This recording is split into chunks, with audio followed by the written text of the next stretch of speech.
How to kill termites and stumps the surrounding ground. Having termites in a stump in your yard might seem like a minor nuisance, but the presence of termites anywhere in your yard can present a problem. They have ready access to your home, which could require a professional exterminator and expensive home repair. To prevent these drastic problems, kill the termites and stumps and in the surrounding ground quickly. Things you'll need: spray and liquid pesticide. Clean up the area by removing debris and plants that you don't want poisons on or could be damaged by treatments. Remove loose sections of the stump and place them in plastic trash bags. Apply liquid pesticides such as boracare on and around the stump. Try to cover the stump and the roots around and above the ground.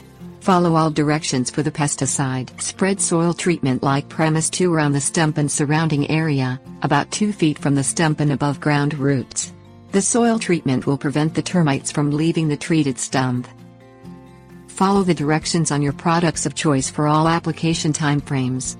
If possible, remove the stump totally and dispose of infected wood debris in the trash.